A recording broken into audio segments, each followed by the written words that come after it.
Vous êtes Camerounais, vous vivez à l'étranger et vous souhaitez faire une demande de passeport. Vous ne savez pas exactement quel document préparer. Dans cette vidéo, je vous guide étape par étape pour éviter tout rejet de dossier. Bienvenue dans cette nouvelle vidéo de la série spéciale Passeport camerounais sur e-Service Pro. Si vous résidez à l'étranger, cette vidéo est pour vous.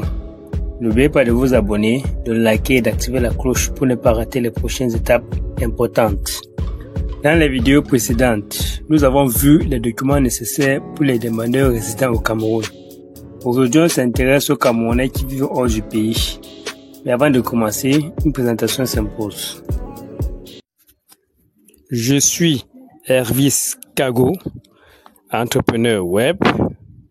Avec mon équipe, nous accompagnons les particuliers et les entreprises à travers divers services digitaux, notamment la création de sites web, le marketing digital, création de logos, l'enrôlement en ligne pour obtenir des documents officiels comme la CNI, le passeport, l'attestation d'immatriculation, la CFOANR et bien d'autres services.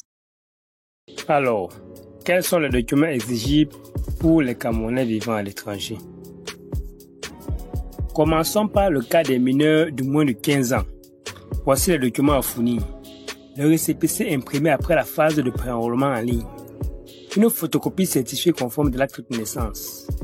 Une photocopie certifiée conforme de la carte nationale d'identité, oui, ce n'est pas disponible, de sa carte de séjour ou de circulation. Un justificatif de la profession si l'enfant travaille. Et enfin, une autorisation parentale signée par l'un des parents, un tuteur légal, un mandataire muni d'une procuration dûment légalisée. Deuxième situation, les mineurs âgés entre 15 et 21 ans. Les documents sont presque les mêmes avec les éléments supplémentaires. Il faudra le récépissé de pré-enrôlement, l'acte de naissance certifié conforme, une carte d'identité ou à défaut une carte de séjour ou de circulation, un justificatif de la profession si nécessaire, une autorisation parentale ou procuration légalisée et une photocopie certifiée conforme de la CNI ou du passeport de l'un des parents ou du tuteur légal. Troisième cas, le mineur émancipé.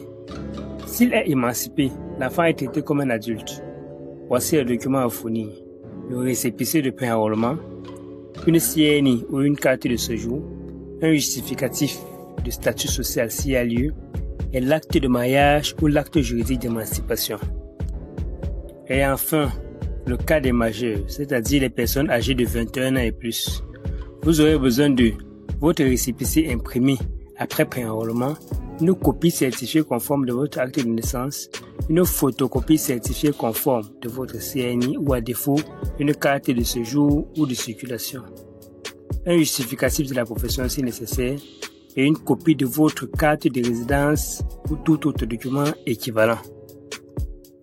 Voilà, vous avez maintenant toutes les informations nécessaires pour constituer un dossier complet, que vous soyez parent d'un mineur ou demandeur majeur résidant à l'étranger.